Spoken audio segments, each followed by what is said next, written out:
Hey guys, and welcome back to my YouTube channel, Trigger Acid Darling. Thank you guys so much for clicking once again. If you're new to this channel, please consider subscribing. And to all my OGs, you know what to do. Comment down below, let me know, gang. Guys, so today we are going to be talking about the UK and the fact that the Prime Minister of the UK has announced, of course, that the number of foreign students applying to bring families to the UK has fallen, of course, by 80%, showing that his plan worked.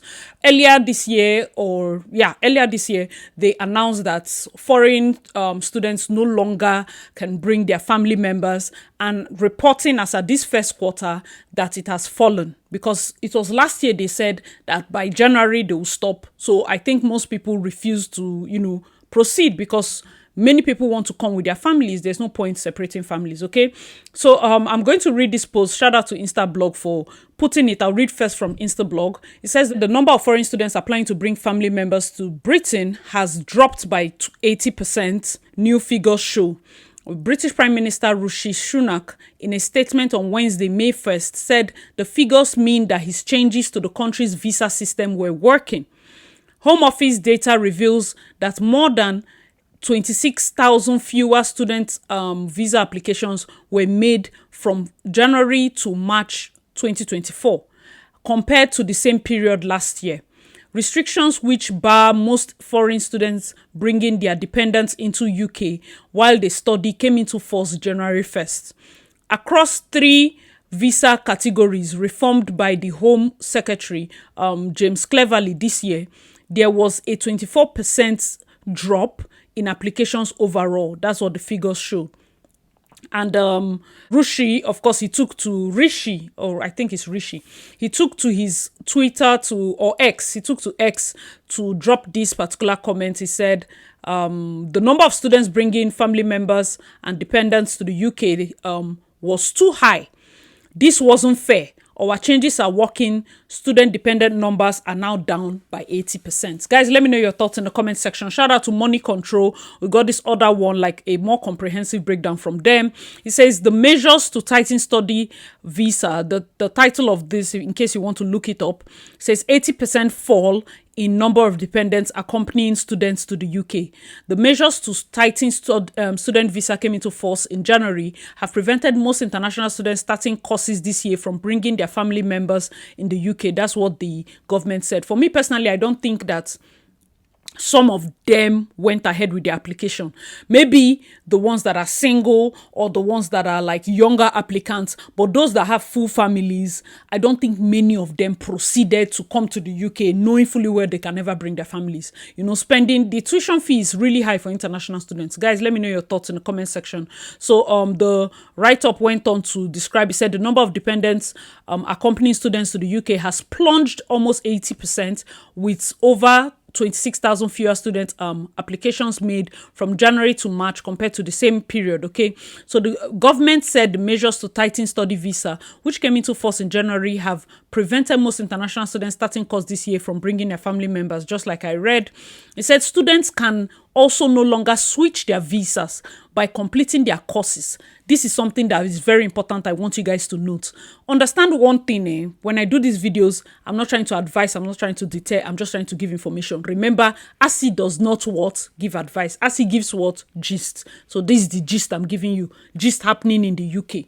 Okay, very important point is the students can also no longer switch their visa before completing their course, preventing people from using it as a back door to work in the UK. So some people come in with student and then switch to work and then start working. They refuse to go to school. So it says to prevent people to using it as a backdoor to work in the UK, while clamping down on institutions which undermine the UK reputation by selling immigration and not education. The statement added, when I promised to deliver the largest cut in illegal migration, I knew we must also work to show the impact of our action as soon as practically possible. This data shows a significant fall in the numbers on the first of our measures to take effect, while underlining why necessary action was taken to cut sustainable number of care worker dependents. the Home Secretary James Cleverly said. You know, James was all out to cut. He was doing a lot of cuts. Him and the Rushi. If you look at the both of them, you know that they're immigrants. And like I said, if there's any change that will be happening in any of these countries as to cutting legal, you understand, this migration is not that they came in illegally. Legal migration cuts, okay? So that is what we are discussing. The government also said that in the first quarter of 2024, dependent applications on health and care visas continued to significantly outnumber the main applicant. So if you're a dependent of a care worker, the number of people that were there, like their children, their husband, if maybe 500 care workers are coming, maybe their dependents are like 2,000. Do you get? That's also what they are saying, that they were trying to cut that off. They removed for care workers, they left for doctors. It said doctors, nurses, and other allied health professionals can still bring their dependents. The UK has enforced new family visa regulations to cut unsustainable and unfair levels of migration. The final measure in Prime Minister Rishi Sunak and Cleverly's package to reduce legal migration raises the minimum income required, okay, to sponsor somebody coming to the UK on family visa from £18,600 to £29,000, an uptick of more than 55%. By early 2025, it will rise to £38,700 to make the new salary threshold for a skilled worker visa. This the change comes as the Home Secretary met his commitment to implement major reforms to the immigration system. It means approximately 3 lakh. What do you say 3 lakh? This should be an Indian this thing, maybe 3 million, or I don't know what lakh is. What's lakh? It's lakh 300,000. Whatever lakh people arriving in the UK last year would no longer be able to. That's what the government said. Guys, let me know your thoughts in the comment section below. For me, I feel like whatever is happening in the UK is always an indicator of what will happen in the other triplets. Elizabeth's triplets have been going off. Now, if you're new to this channel, you know when I talk about Lizzie's triplets, UK, Canada, Australia, they've been trying to clean house.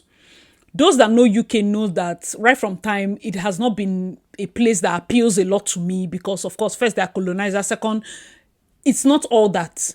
But then they ran into hard times and knew that, of course, students' tuition will help them. Same thing with Australia, same thing with Canada. It seemed like there was a time where all the doors were open. There was little or no interview as per visa and all of that. It just seemed too good to be true.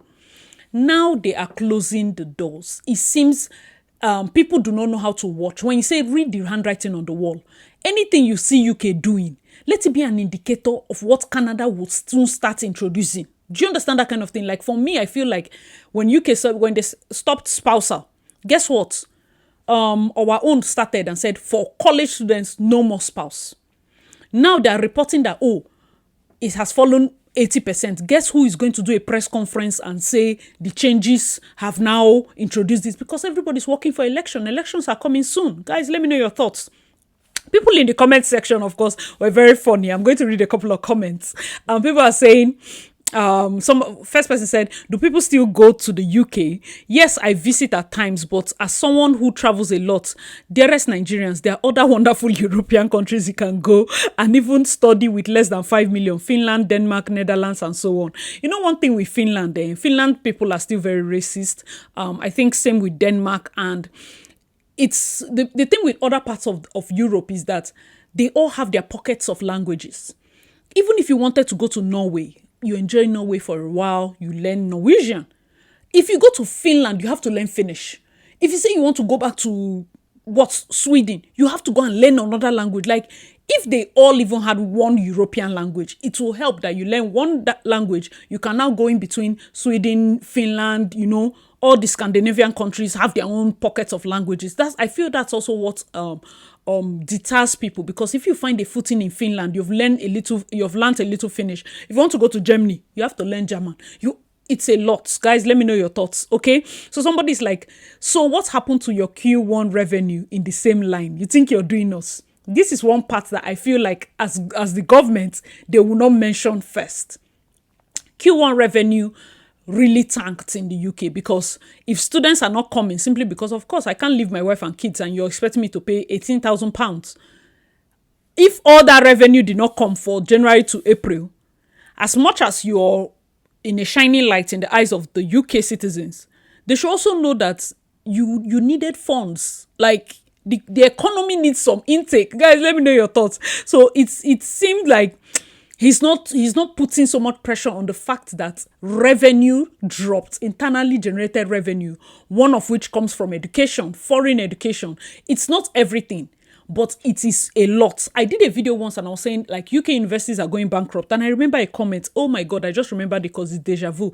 And I didn't comment, I didn't reply it as at that time. And somebody's like, oh, these universities have been around for donkey years. How would they go bankrupt? Understand English, understand business, and understand the finance bankruptcy. There's a reason why Trump can file for bankruptcy. There's the act of bankruptcy. You need to go and read. Because when the person was writing that from a hot take point of view. So me, I'm not going to help you and learn it. Go and learn the reason why it is safer for you as a business owner to get to a point where you file for bankruptcy instead of to tank fully. There's a safety net. There's a way top business people use bankruptcy to bounce back. That's even beside. So if a university or a college or somebody or an organization files for bankruptcy, it's not the end of the world per se. Guys, let me know your thoughts. It still saves them a bit. Well, that's a business topic on its own. We're still talking about UK and the effects. And somebody dropped an advice and said, free advice, there are certain mistakes my fellow Nigerians shouldn't make in 2024. Number one, firstly, if you're thinking of selling your stuff to travel to any country at all, you're making a mistake and you cry on later. Even if you have to, let it be you're traveling as a professional going to work. And I've said this before, I've made a video. Do not sell any property. Do not sell it. If you want to sell car, sell things that you can, but don't sell land, don't sell house. That's massive. That's massive. If you can, just, especially when it's not certain, like it's not like, how would I put it? It's not too sure. So that you don't go and fall into depression. Somebody said, number 2, avoid student visa. That crap about study and work. Who no go, no. Even their own citizens won't pay the huge amount for studies. If you must go for study visa, chase scholarships. This is one of the best advice. If you must do study visa in UK, go after scholarships. Try NDDC scholarship, PTDF scholarship. Try to get a scholarship route. That one saves you more of your own money aside that you can use to settle down, okay? The third one is, if you must travel, which I know many want to, go to a country short of labor and not a country that the visa is easy to get, because you won't feed on that visa when you get there.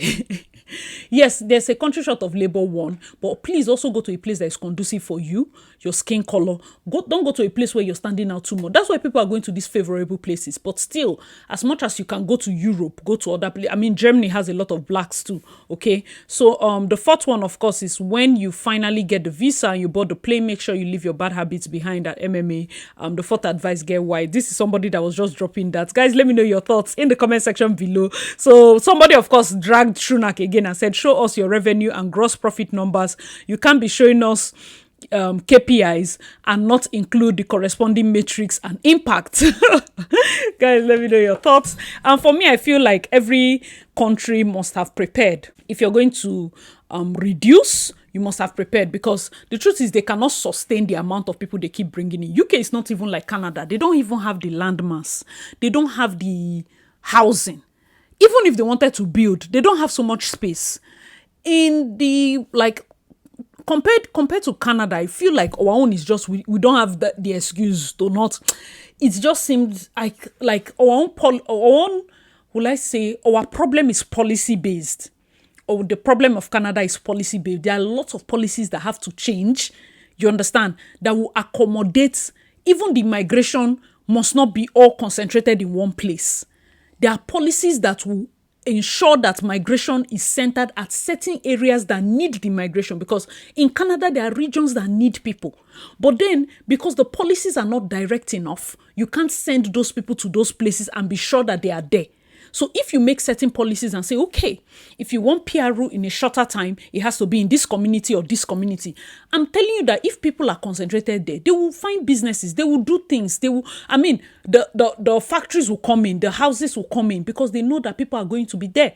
But if you keep sending people there on temporary basis and they know that, oh, the moment I get my PR, I will run to Toronto, I will run to, everybody's running here.